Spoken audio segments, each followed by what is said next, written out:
Hey guys, Jeff the Nature Guy. I'm going to talk about plants. Now listen, I know you're out there going, plants, come on. Plants are so cool. You have no idea, and I'm going to tell you why they're so cool. I'm in an area where the plants really actually were so important that the Native Americans and Lewis and Clark journey, they used these plants. And this one here, quite beautiful. It's called a buffalo berry. How cool is that? And the Native Americans actually used this plant to make sauces and put in their tea. Now I'm going to show you some other video that I love of some plants that are right where I'm standing. First of all, this is the Rocky Mountain juniper. Rocky Mountain juniper is a good looking plant. It's an evergreen plant, but you're going to notice there's little berries on there. Those berries were actually used not only for tea, but get this, they used them for headaches. The berries actually took headaches away from the Native Americans. How cool is that? Awesome. The other plant I want to show you is called a yucca. Some people call it a yucca. I don't know how to pronounce. I'm going to say yucca. And the yucca kind of looks like a palm tree that you would see down in Florida. I mean, how weird you find them here in Montana.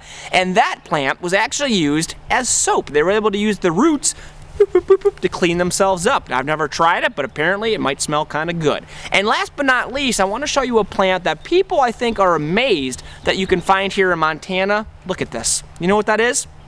A cactus. Can you believe there are cactus here in Montana up on the mountains? How weird is that? In fact, Clark from Lewis and Clark, when he was coming through this area, he wrote in his journal that this cactus is one of the most beautiful plants around, but it's also one of the biggest pests. Because when you were walking, and these guys, Lewis and Clark and their team, when they were walking, they had these little like soft shoes that they would wear, and they would step on a cactus. Ow! One of those quills, one of those spikes would go right into their foot. It would hurt tremendously. So they're a pest, but they are beautiful. And yeah, believe it or not, right here in Montana. Keep in mind, where we're at, we're considered a high desert. So cactus actually do quite well.